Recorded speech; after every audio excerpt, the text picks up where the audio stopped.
ลูกน้อยไหลลึกสอแก้มได้แต่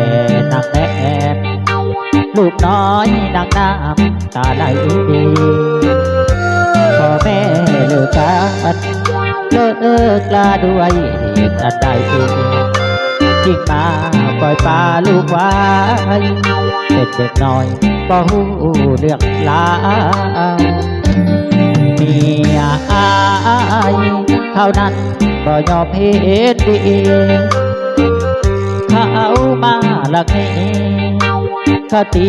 ว่าผัวถูกโจรผู้ชายคนใดเอาใจของน้องหน้ามนนี่บ่ใจคนเมียอายใจลูกคอสู้กันมาจนว่ามาหอดวันนี้สู้มาหลายปี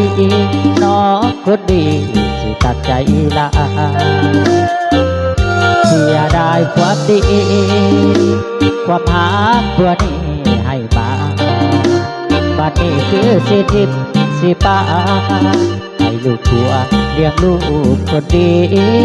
ยวน้ำตาลูกน้อยไหลลึกสอแก้มได้แต่นักแอบคอยทางวันแม่คืนมาก็สงสารอายให้สงสารลูกแม่กระดาญาติลูกนั้นเป็นกำพร้าใหญ่ขึ้นมาหาแม่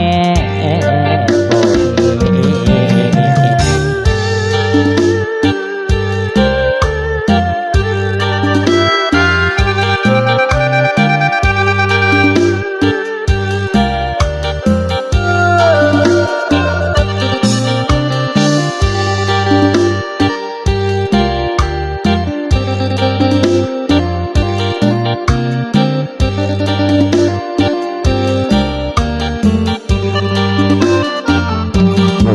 คิดกันมาจนว่ามาหอดวันนี้สู้มาหลายปีน้องคนดีสิตัดใจลาเสียดายความดีความหาตัวนี้สร้างมา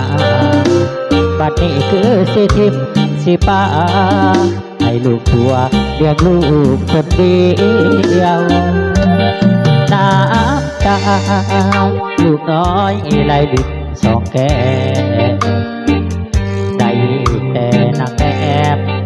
คอยทางวันแม่คืนมาบอกสงสารอายให้สงสารลูกแม่กระดา